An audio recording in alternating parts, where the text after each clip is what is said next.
जय हिंद दोस्तों, मास्टर जी info channel पर आपका स्वागत है। रेलवे ग्रुप डी का फर्स्ट शिफ्ट का एनालिसिस क्वेश्चन हम लोग कर चुके हैं। अभी हम देखेंगे ग्रुप डी महाधमाका सेकंड शिफ्ट का एनालिसिस क्वेश्चन। चलिए दोस्तों, अगर आप हमारे चैनल पर नए हैं तो चैनल को सब्सक्राइब जरूर करें। देख सकते हैं आरआरसी ग्रुप डी सीबीटी 2 17 अगस्त सेकेंड शिफ्ट का एनालिसिस क्वेश्चन हम लोग करने वाले हैं। जो फर्स्ट क्वेश्चन है दोस्तों उसको देख लेते हैं। पहला क्वेश्चन है, अगर आप हमारे चैनल पर नए हैं तो चैनल को सब्सक्राइब जरूर करें दोस्तों। फर्स्ट क्वेश्चन है, आर्टिकल 51 किस पार्ट यानी कि भाग से संबंधित है। तो आर्टिकल 51 किससे संबंधित है दोस्तों? तो ये जो क्वेश्चन पूछा गया था तो ये हो जाएगा पार्ट 4A यानी कि भाग 4 का ए में। भाग 4 का ए में यानी कि अनुच्छेद 51 का ए मौलिक कर्तव्य से संबंधित है। दूसरा है, बसवराज बोम्मई द्वारा एक योजना शुरू किया गया, वह किस राज्य के मुख्यमंत्री थे। तो बसवराज बोम्मई किस राज्य के मुख्यमंत्री थे? तो बसवराज बोम्मई जो मुख्यमंत्री थे दोस्तों वह थे कर्नाटक के मुख्यमंत्री। कहाँ के थे? कर्नाटक के वो मुख्यमंत्री थे। तीसरा जो प्रश्न है, दूषित जल से कौन सा रोग होता है? दूषित जल से कौन सा रोग होता है? तो ये जो होता है दोस्तों डायरिया, टाइफाइड और पीलिया, इनमें से कोई एक ऑप्शन होगा दोस्तों। जो क्वेश्चन बताया गया वही क्वेश्चन एनालिसिस किया जा रहा है दोस्तों, ठीक है। तो दूषित जल से होने वाले रोग है डायरिया, टाइफाइड और पीलिया, ठीक है दोस्तों। जो क्वेश्चन दिया गया है स्मृति पर आधारित ये प्रश्न है दोस्तों, तो काफ़ी इंपॉर्टेंट होने वाला है। इससे समझ में आएगा किस प्रकार से हम लोग तैयारी अपना जारी रखें, ठीक है। तो दूषित जल से डायरिया, टाइफाइड और पीलिया। चौथा जो प्रश्न पूछा गया था, 2022 के आंकड़ों के अनुसार सबसे ज़्यादा बेरोजगारी किस राज्य में है? तो इसका सही आंसर हो जाता है राजस्थान, हरियाणा, उत्तर प्रदेश, पंजाब। लगभग इसी तरह के ऑप्शन थे दोस्तों। तो सर्वाधिक जो ये बेरोजगारी है तो वो राजस्थान, हरियाणा, उत्तर प्रदेश और पंजाब में, ठीक है। ये 2021 का करंट और 2022 का करंट मिक्स करंट पूछा गया था क्वेश्चन में, ठीक है। चलते हैं अगले प्रश्न की ओर। अमरकंटक पहाड़ी से कौन सी नदी निकलती है? तो अमरकंटक से नर्मदा और ताप्ती नदी, नर्मदा और ताप्ती नदी अमरकंटक से निकलती है, ठीक है। छठा प्रश्न की ओर चलते हैं। HDI इंडेक्स 2022 में मानव विकास सूचकांक में इंडिया के रैंक कौन सा है? तो ये 2022 का रैंक है दोस्तों 131वां HDI में। सातवां प्रश्न है, इंडिया मूवमेंट एक्ट कब लागू हुआ? तो 1910 में। भारतीय संग्रहालय अधिनियम, भारतीय संग्रहालय अधिनियम 1910 में लागू हुआ था दोस्तों। काफ़ी इंपॉर्टेंट सब प्रश्न पूछे गए थे। आठवां नंबर जो प्रश्न था, आर्टिकल 279A किस चीज़ से संबंधित है? आर्टिकल 279A GST से संबंधित है दोस्तों। 1 जुलाई 2017 को पूरा भारत में लागू हुआ था। मानसीराम किस पहाड़ी के तरफ है दोस्तों? तो खांसी पहाड़ी पर, जो कि मेघालय में है। मानसीराम पहाड़ी खांसी पहाड़ी पर है, जो कहाँ है? मेघालय में है। चलते 10वें प्रश्न की ओर। नवरोज़ त्यौहार किनके द्वारा मनाया जाता था? तो नवरोज़ त्यौहार जैन, बौद्ध और पारसी द्वारा था, यानी कि नवरोज़ जो त्यौहार था दोस्तों वो पारसी का प्रमुख त्यौहार था, ठीक है। उसके बाद है, सोडियम कार्बोनेट को पानी के साथ रिएक्शन कराने के बारे में एक क्वेश्चन प्रश्न आया था, ठीक है। सोडियम कार्बोनेट, ठीक है, पानी के साथ रिएक्शन के बारे में एक प्रश्न आया था दोस्तों, ठीक है। तो अगला जो प्रश्न है उसको देख लेते हैं। अगर आप हमारे चैनल पर नए हैं तो मास्टर जी इन्फो को सब्सक्राइब जरूर कर ले दोस्तों, ताकि रेलवे से संबंधित सारे अपडेट आप तक पहुंच सके। तो सोडियम कार्बोनेट पानी के साथ रिएक्शन के बारे में एक प्रश्न था। 15वां नंबर जो प्रश्न था, poverty of un British rule in India के लेखक कौन है? Poverty and un British rule India के लेखक दादा भाई नौरोजी, ग्रैंड ओल्ड मैन के नाम से भी जाने जाते हैं। 16वां नंबर जो प्रश्न था, 2021 में द्रोणाचार्य पुरस्कार किन दो को मिला? तो ये कौन सा था? 2021 का पूछ रहा था। संध्या गौरगी और राधा कृष्णा नायर, संध्या गौरन जी और राधा कृष्णा नायर। तो ये ऑप्शन नंबर ए वाला जो था वही पूछा गया था, ठीक है। तो 2021 और 22 का मिक्स करंट पूछा गया था दोस्तों। 17वां नंबर प्रश्न की बात करें, हाइड्रोजन परियोजना मध्य प्रदेश के किस जिले में है? हाइड्रोजन परियोजना मध्य प्रदेश के किस जिले में है? तो शुरू की गई है तो गुना जिले में, मध्य प्रदेश के गुना जिले में हाइड्रोजन परियोजना प्रारंभ किया गया था।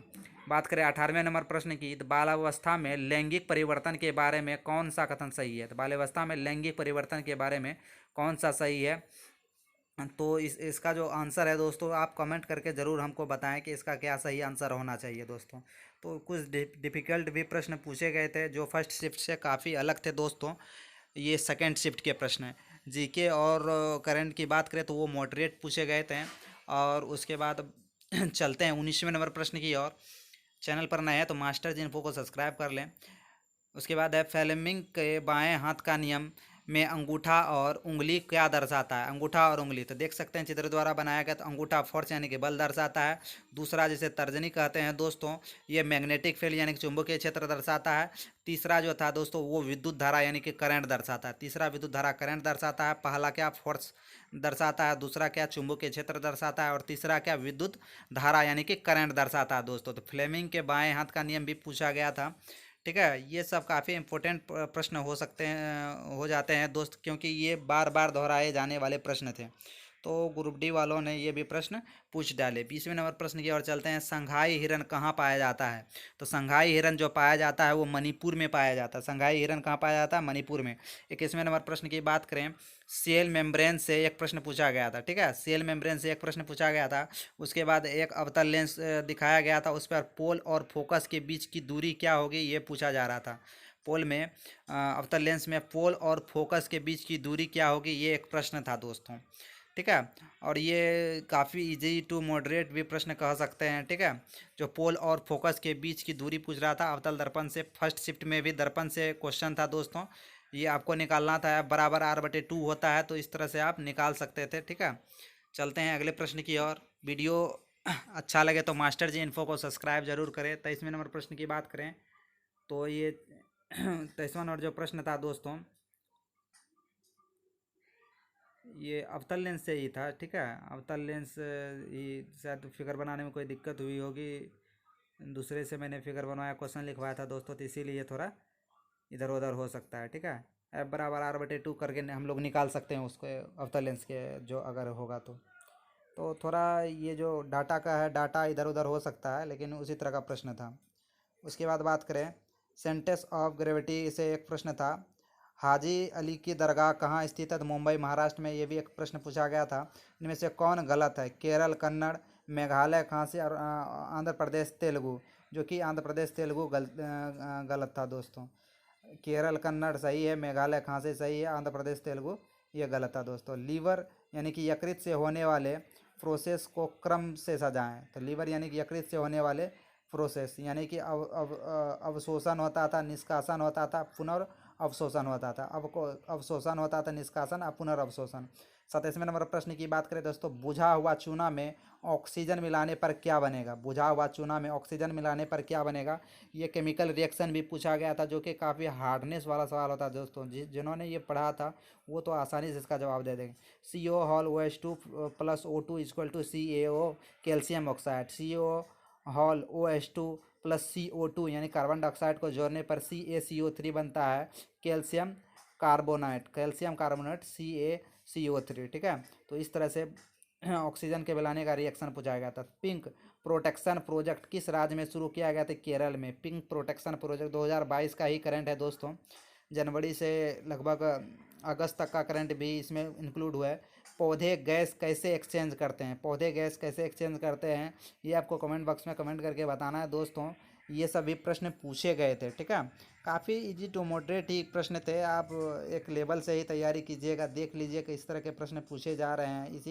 इसी में थोड़ा इधर उधर करके आपको प्रश्न पूछा जाना है। ठीक है, 30वें नंबर प्रश्न की बात करें, ए की आयु बी की दोगुनी है तो बी को सी से का 1/3 है, तो A + B + C = 42 है, तो बी और सी का आयु क्या होगा? तो इस तरह के मैथ के भी कुछ प्रश्न थे दोस्तों।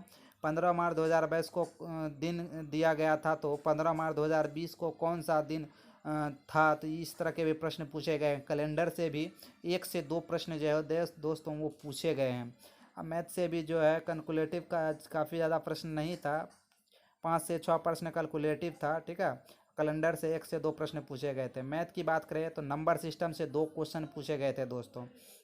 अगर वीडियो अच्छा लगे तो मास्टर जी इन्फो को सब्सक्राइब जरूर करें और वीडियो को ज़्यादा से ज़्यादा शेयर करें। नंबर सिस्टम से 2 क्वेश्चन, LCM HCF से 1 क्वेश्चन, बोर्ड मास सिंप्लीफिकेशन से 3 से 4 क्वेश्चन, SI CI से 1 क्वेश्चन, प्रॉफिट एंड लॉस से 2 क्वेश्चन था। उसके बाद बात करें अलजेब्रा से 1 क्वेश्चन था। A + B + C² से एक सूत्र पूछा गया था। उसके बाद जियोमेट्री से 2 से 3 प्रश्न था। सर्कल और ट्रायंगल से भी प्रश्न था दोस्तों। मेंसुरेशन से 2 प्रश्न था। शेप के और सिलेंडर से संबंधित था। बात करें परसेंटेज से 2 प्रश्न था। मेन मिलन मॉडल से 1 प्रश्न था दोस्तों। DI से 3 क्वेश्चन था। टाइम एंड स्पीड और डिस्टेंस और ट्रेन से मिलाकर लगभग 2 प्रश्न थे। टाइम एंड वर्क से सेकंड शिफ्ट में प्रश्न नहीं पूछा गया था। उसके बाद अनुपात से एक प्रश्न था। ठीक है, रीजनिंग की बात करें दोस्तों, कथन और निष्कर्ष पूर्वधारणा 3 से 4 प्रश्न इसमें पूछे गए थे। कथन निष्कर्ष पूर्वधारणा से 3 से 4 प्रश्न पूछे गए थे, जो काफ़ी इंपॉर्टेंट है। सेलोलिज्म से 2 से 3 क्वेश्चन थे। सेटिंग अरेंजमेंट से 3 से 4 प्रश्न थे। सर्किल वाला जो घूम कर बैठा है एक गोल मैच पर, इस तरह से प्रश्न था दोस्तों। ठीक है, पजल की बात करें तो 2 से 3 पजल भी पूछे गए थे। ठीक है, तो अगर वीडियो अच्छा लगे तो मास्टर्स इन्फो को सब्सक्राइब कर ले और पता कर ले कि किस तरह के प्रश्न पूछे जाते हैं दोस्तों। पजल 2 से 3 प्रश्न थे। डायरेक्शन की बात करें तो 3 क्वेश्चन थे। उसके बाद एनालॉगी की बात करें तो 2 प्रश्न एनालॉगी के पूछे गए थे। सीरीज की बात करें तो 2 से 3 प्रश्न थे दोस्तों। सेटिंग अरेंजमेंट के 3 से 4 प्रश्न थे। पजल 2 से 3 प्रश्न काफ़ी ये हल्के ही लेवल के ही प्रश्न थे दोस्तों, जो कि बन जाते हैं। ज़्यादा हार्डनेस वाला सवाल नहीं इसमें पूछा गया था। डायरेक्शन का बात करें तो 3 प्रश्न डायरेक्शन से थे। एनालॉगी की बात करें तो 2 क्वेश्चन एनालॉगी के थे।